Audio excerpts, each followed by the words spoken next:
For 2 episodes, there has been a locked chest sitting on this desk. Padlocked. Stamped Season 3 only. Every time this show raised the question we couldn't touch, we pointed at that chest. Tonight, the lock comes off.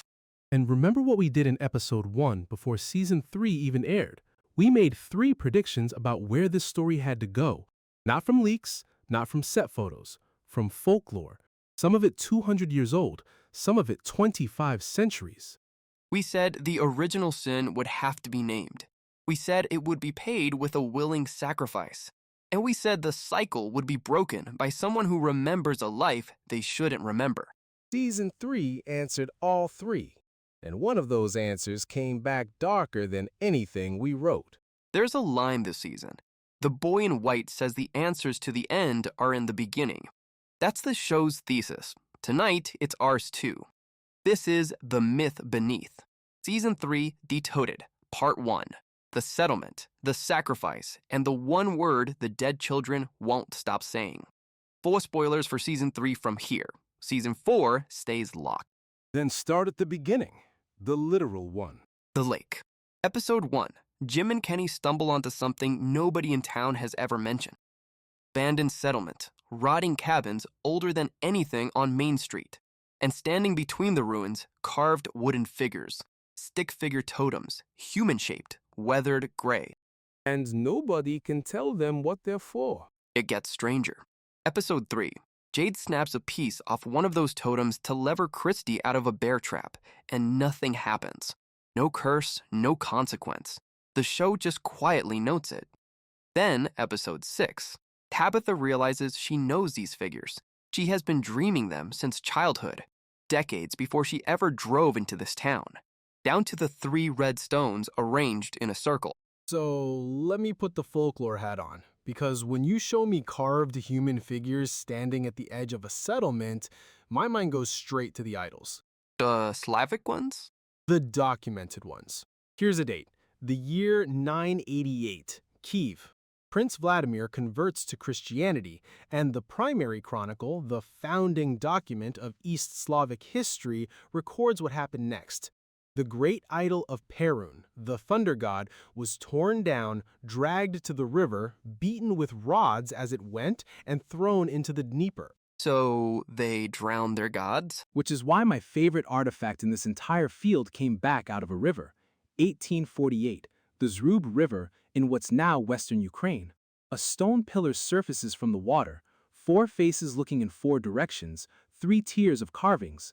Many scholars link it to Spietovid, a 4-faced god.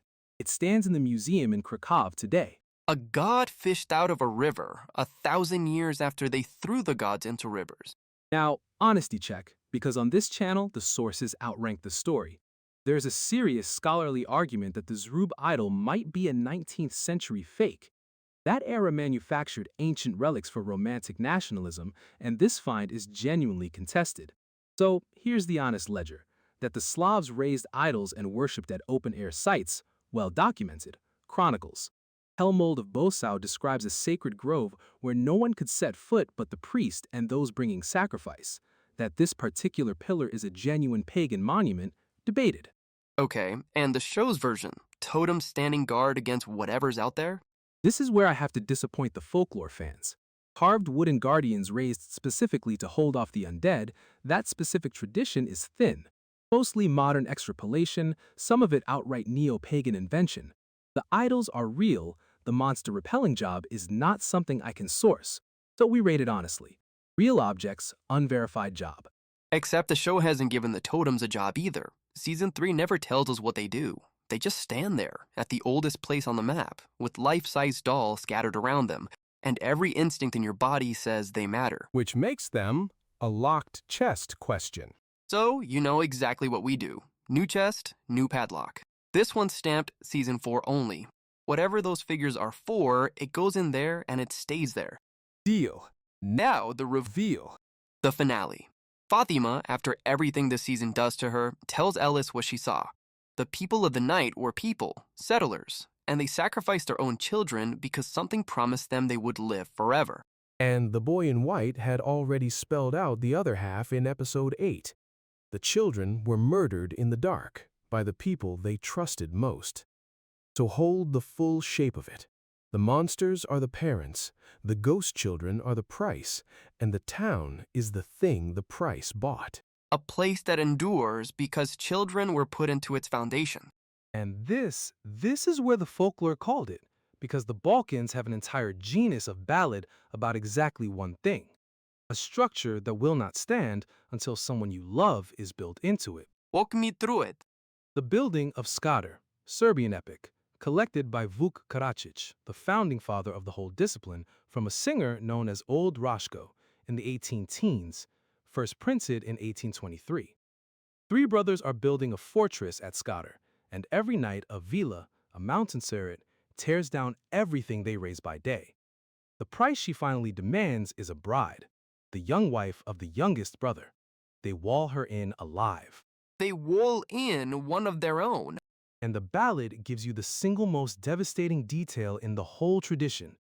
She's nursing an infant, so she begs the masons, "Leave a window at my breast." And the song says the milk kept flowing from the wall to feed her child after she was gone. And that's 200 years old? The printing is, the belief is older. And here's the reception hook. In 1824, Jacob Grimm, yes, of the Grimms, translated it into German and called it one of the most touching poems of any nation in any age. Goethe read the same poem and recoiled. He found it barbaric. The same walled-up bride split the two giants of European letters. And it's not just Skadar. It's everywhere south of the Danube. Romania, Master Manole, building the monastery at Curcea de Argeș. His walls collapse every single night, until he dreams the fix. The first woman to arrive at dawn must go into the wall. And at dawn, walking up the road with his food, comes his own wife, Anna, pregnant. Greece has the Bridge of Arta, same collapsing structure, same walled-in wife. Hungary has Kelemen the Mason. Albania has Rozafa, the castle above Skodra, and that one is attested in writing as early as 1505. So folklorists must have a name for all this. They have a catalog number. Stiff Thompson's Motif Index, the great 1930s attempt to file every folk motif on Earth, lists S261, Foundation Sacrifice, and right beside it, D2192, the work of the day magically overthrown at night. Hold on. Build by day, lose it to the dark at night. The show's entire premise has a filing number from the 1930s? Two of them. And the deepest reading of what it means comes from Mircea Eliade, the Romanian historian of religion. In 1943, he wrote an entire commentary on the Manole legend. His argument, in the archaic mind, nothing endures unless it is animated, and nothing is animated except by a life. Creation costs a soul. Now that's interpretation, scholarship, not scripture, and scholars argue about it. But it is precisely the deal the settlers of this town took. Did the writers read Eliade? No evidence of it, and they've never cited any of this folklore, Slavic, Balkan, or Greek. John Griffin has said where the show actually came from, September 11th. It was the first time he said that he realized there is, quote, no permanence to these constructs that we invest in. A folklorist in 1943 and a screenwriter after 9/11 arriving at the same terrible math. Permanence has a price. That's not borrowing, that's convergence. 2 centuries apart, the same fear building the same story. Okay, but there's one more Balkan belief you flag for me, and it's the one I can't shake. The talason. This one Vuk Karadzic recorded as living practice, and ethnographers like Tadimir Vukanovic and Tikhomir Georgievich spent careers mapping the belief world it lives in. When literal human sacrifice faded, builders found a substitute, a shadow. You would secretly measure the shadow of a passerby with a thread, red thread in the classic accounts, and mortar the measurement into the foundation. And the person? They die within the year. That was the belief. But their spirit does not leave. It stays inside the building as its guardian. That guardian spirit has a name, the talason. People genuinely avoided walking past construction sites so nobody could steal their shadow. So the sacrifice becomes the guardian. The victim becomes the building soul. Zub, the children never left the town. Oh, they're in its walls. Every ghost child in that forest is the talason of this town. The ones the Foundation ate, still holding the place up, still bound to it. And listen to what they actually do. They don't say, get out. They don't say, avenge us. They say one word, over and over, for 3 seasons. Unquiet. And in the finale, standing at the bottle tree with Miranda's violin, Jade finally translates it, remember, which changes what kind of story this is, because it means the exit from this town was never a door and it was never a fight. The dead have been handing out an instruction, and the oldest version of that exact instruction that humanity has ever dug out of the ground is hammered letter by letter into sheets of Gold. Actual gold. Go on. Southern Italy, the 1960s. Archaeologists open a woman's grave in Hipponion, a Greek colony town, modern Vibo Valentia. The burial dates to around 400 BC, and with her, folded and laid near her lips, they find a sheet of gold thinner than a fingernail. On it, about 16 lines of Greek verse, not a prayer, not an epitaph, instructions, a route map for the dead. A map of what? Of the underworld, with a warning. The text says, in the house of Hades you will find a spring on the left, and standing by it, a white cypress. Do not go near that water. That spring is Lethe, forgetting. Drink it, and you lose everything you were, and you go back around. Keep walking, it says, and you reach the lake of Mnemosyne, memory. It has guards, and they will ask you who you are. There's a password. There is a password for the afterlife, and we have it in writing, on gold, from 24 centuries ago. I am a child of earth and starry heaven. Claim your origin. Prove you remember who you were before this life. Then they let you drink from memory, and you leave the cycle.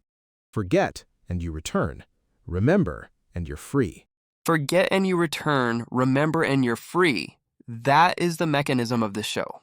That's literally it. And it isn't one lucky tablet.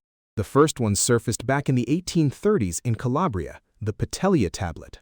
Someone in antiquity had folded it up and worn it inside a gold pendant like a passport you could not afford to lose. It sits in the British Museum. Another batch came out of Thurii in the 1880s, excavated by Domenico Comparetti. All told, we have around 40 of these gold leaves, from Italy to Crete to Thessaly, spanning 6 centuries. The standard edition is Graff and Johnston, ritual texts for the afterlife. Scholars call them the Orphic gold leaves.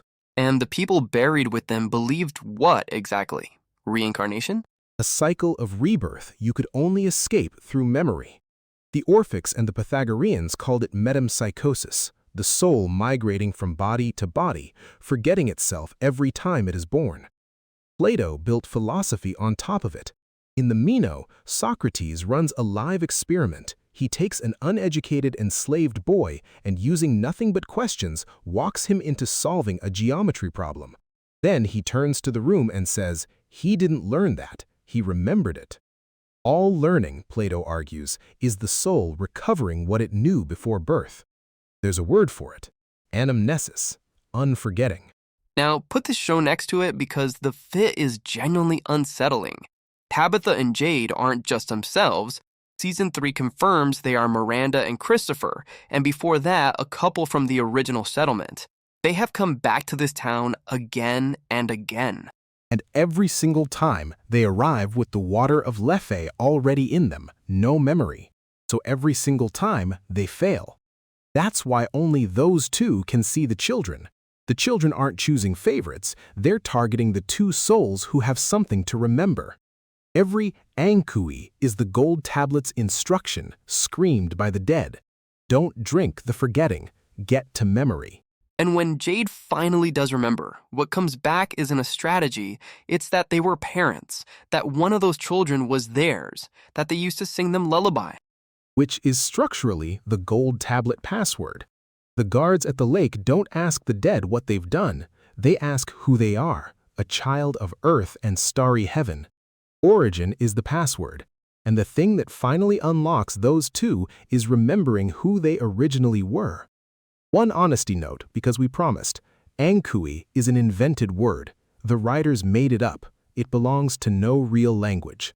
The parallel is thematic, the architecture of memory and escape. It is not an etymology. Nobody smuggled ancient Greek into this script. Understood. Now, the Slavic tradition. You said it has its own name for dead like these children. It has an entire taxonomy, and the foundational text has a date, 1916. Petrograd. The ethnographer Dmitry Zelenin publishes his Essays on Russian Mythology, a whole volume on one category of the dead. Those who died the wrong death, murdered, drowned, taken before their time.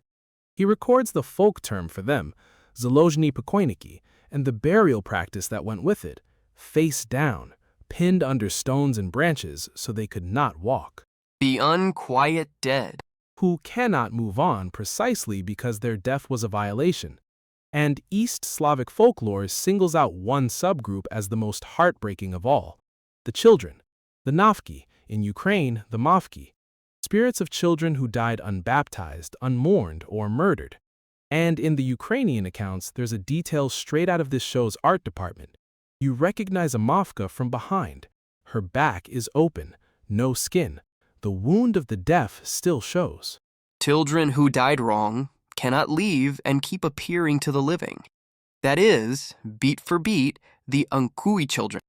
With one honest asterisk, Zelenin's fieldwork is bedrock, foundational ethnography, primary sources. The tidy cosmic system you'll find online, the realm of Nav, the Slavic underworld org chart, is partly modern reconstruction. So the wronged dead children who walk, documented. The neat cosmology around them, reconstructed. We cite the first, we flag the second. All right, it's time. The scoreboard. Episode 1, 3 predictions from pure folklore. Put the triptych up. Prediction 1. The original sin has to be named, not implied, named on screen. Verdict? Hit. Clean hit. Fatima says it out loud in the finale. They sacrificed their children for the promise of living forever. The show didn't gesture at the sin, it named it. Prediction 2. The sin is paid with a willing sacrifice. And here I have to be honest with the board, because this one did not land the way we wrote it. The sacrifice was willing, the settlers chose it, eyes open, but willing for whom? They volunteered their children. The willing sacrificed the unwilling. Though what is that? Half a point? A miss? Neither. Look back at the ballads. At Skadar, the one in the wall is not the builder, it's the bride.